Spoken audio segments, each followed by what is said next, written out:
Now, to both of you, the heartbreak in India continues. Things are so dire over there that even the New Zealand High Commission is now requesting oxygen via Twitter.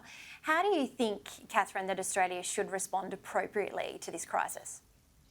Well, I think we certainly need to support India in whatever needs they're asking for us, whether it be in supplies, whether it be in support with, purchasing of vaccines, or whether it be oxygen. I think, they're an important neighbour really to us. They're an important area. There's a huge amount of the Indian diaspora here in Australia. I think it's important we do what we can, but I do think that equally we've got 9,000 Australian citizens stuck in India at the moment who, to have a country basically say we're going to put you in jail if you come home is pretty extraordinary, and I think really does point to what we've been saying for a while now. We've had such huge success in this country against COVID-19 with largely off the back of state premiers, really largely off the back of state premiers, and unfortunately we've now got this problem where we don't have a national quarantine system, we don't have the federal government deeply in this space. And, we're going to see more of this. We are not out of this yet. And the fact that we've got India in such a terrible circumstances, and now we've got, who would have ever thought that we'd have a government basically saying we're going to imprison or fine our citizens if you come home? They're in incredibly vulnerable circumstances at the moment. We should be using this pause over the next 2 weeks while flights are not coming in to sort a national system of quarantine out and to get people home, actually get them home as Morrison promised he was going to do. Yeah. Senator, I must say I was kind of shocked and taken aback by the announcement. I couldn't believe Australia, this is what we've become. We're now considering imprisoning our own citizens. What do you make of this call? Do you think that it is on now behalf of state and territory leaders to step up and really call on the federal government to step in, or Scott Morrison should step in and take over hotel quarantine? Look, this is a very short-term measure, so let's put it into context. India is in real strife. Australia is seeking to provide whatever assistance we possibly can. India is a good close ally.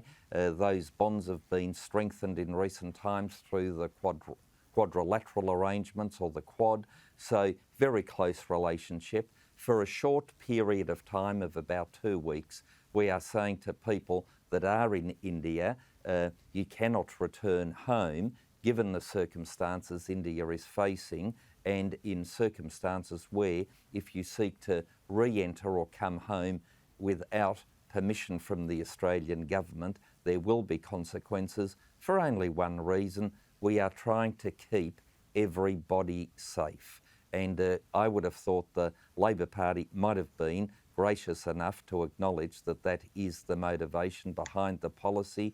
A relatively blunt instrument. No government would want to do that to any of its own citizens, and it's a very, very difficult path to follow.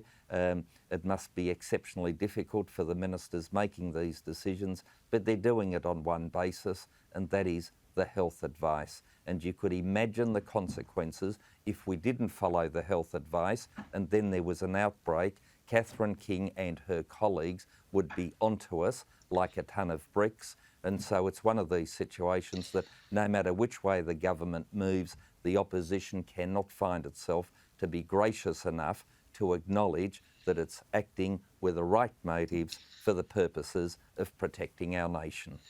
Eric, I don't think anyone's saying that we shouldn't follow the health advice. What we're saying is you should be but how long does it take for this government to actually accept that the state stepped up back in, March last year to assist with quarantine, not thinking that the, hotel quarantine would be what we would be having for the next year and a half.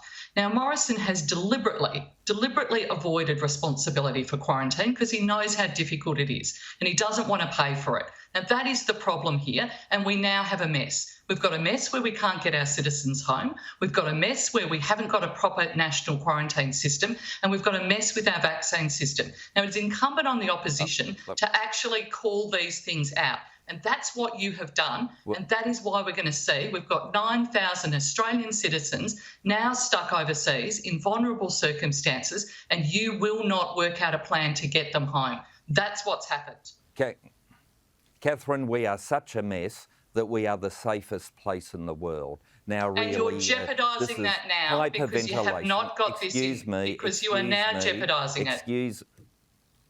Why would you Catherine, just let him interrupt on talk, let him such a speak. sensitive issue, Catherine? This really is unbecoming. I don't think the Australian people want to see us thank you for patting me on my head interrupting each there. Thanks for that. And you're doing it again. What we need is sensible policy, considered policy, not the hyperventilation, hoping for a cheap political advantage. This is being done on good, sound advice, and if we weren't following that advice, I am sure that Labor would be onto us like a ton of bricks. In relation to keeping us safe, the Australian government offered defence support to each of the states. My home state of Tasmania took it up, and when we had an outbreak of COVID, we were able to contain it. The Victorian Labor Premier deliberately did not accept Australian government defence support, and as a result, we had the huge outbreak and the deaths. And so please don't seek to lecture the federal government as to its appropriate response and its many offers of support to the states. The Liberal government in Tasmania took it up and were able to control things very effectively. Your state Labor government refused to do so, and there were hundreds of deaths as a result. So please, you know that's simply not true. There was a lot of untruth in what you just had to say then, but that's not let's surprising. This offline, guys. Let's take this offline, guys. But thank you, Senator Eric Abetz. Thank you so very much for joining us, and Labor MP Catherine King. A pat on the back from me. Thank you so very much for coming and joining us on Shari tonight. Thanks, a pleasure, Jenna. Shari. Thank you.